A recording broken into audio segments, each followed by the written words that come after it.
Animal agriculture in the United States currently produces 105 billion pounds of meat from the 13.8 billion animals it confines each year. On a global scale, this $1.4 trillion industry is responsible for nearly 33% of global greenhouse gas emissions. The consumption of meat products has been linked to heart disease and cancer, which are the leading cause of death among Americans year after year. Consideration of these startling statistics has triggered a race to find a less harmful alternative in order to appease the gargantuan demand for meat products across the globe, leading to the innovative yet questionable solution known as lab-grown meat. This product goes by many names: clean meat, cultured meat, test tube meat, alt meat, in vitro meat, stem cell steak. Whatever you choose to call it, lab-grown meat is here after years of development and is poised to hit a dinner table near you sooner than you might think. Before this product can be considered a viable, more ethical alternative to standard meat, we must first consider its status and development in regards to animal welfare, environmental sustainability, and human health. Is it really the more ethical solution its investors claim it to be? Clean meat is designed to be indistinguishable in texture and taste from real meat and will be ideally cheaper to produce and purchase.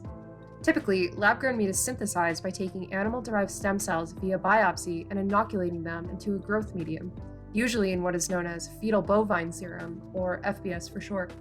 However, very recent advancements implemented by Dutch startup Massa Meat have found a way to omit FBS from their differentiation process entirely through use of a defined medium in RNA sequencing, enabling them to grow their meats with minimal harm to non-human animals. The high stakes and rapid advancement of cultured meats has brought the resulting ethical issues to the forefront. One of the major ethical issues that overshadows the exciting development of this young industry is the fact that up until very recently, it hasn't actually been cruelty-free.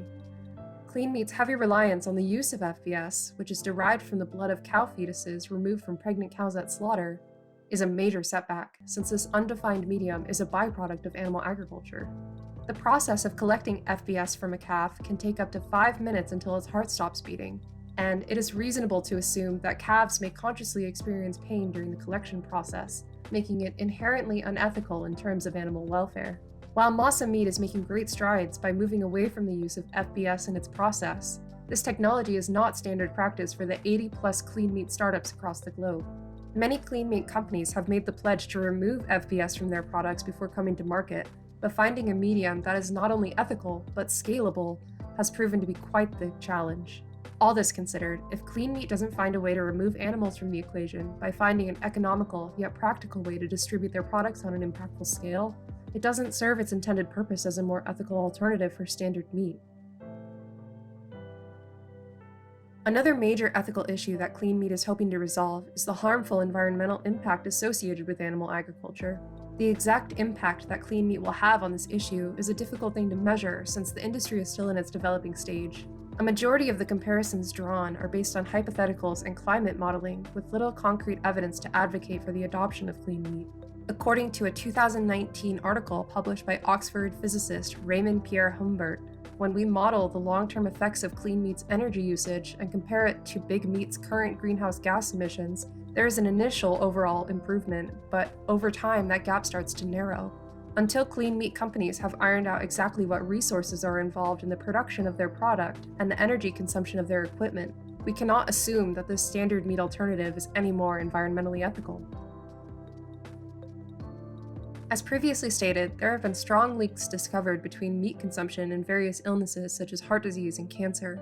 Because clean meat is actually meat, it will be indistinguishable in texture and taste to standard meat, meaning that its saturated fat and cholesterol content will likely be comparable to meat products currently on the market.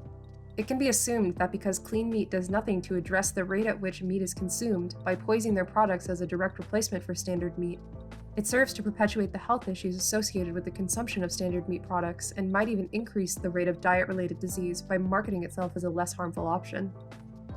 Clean meat has high aspirations and is taking on a monumental task in its effort toward offsetting the harmful effects of the animal agriculture industry. Its current status in regards to animal welfare, environmental sustainability, and impact on human health needs further clarity and development before it can be considered an ethical solution to the global meat problem. While there is still a lot of work to do before clean meat can successfully navigate our current market, it is important to remain hopeful that its developers prove to be mindful in the moral and ethical status of their products.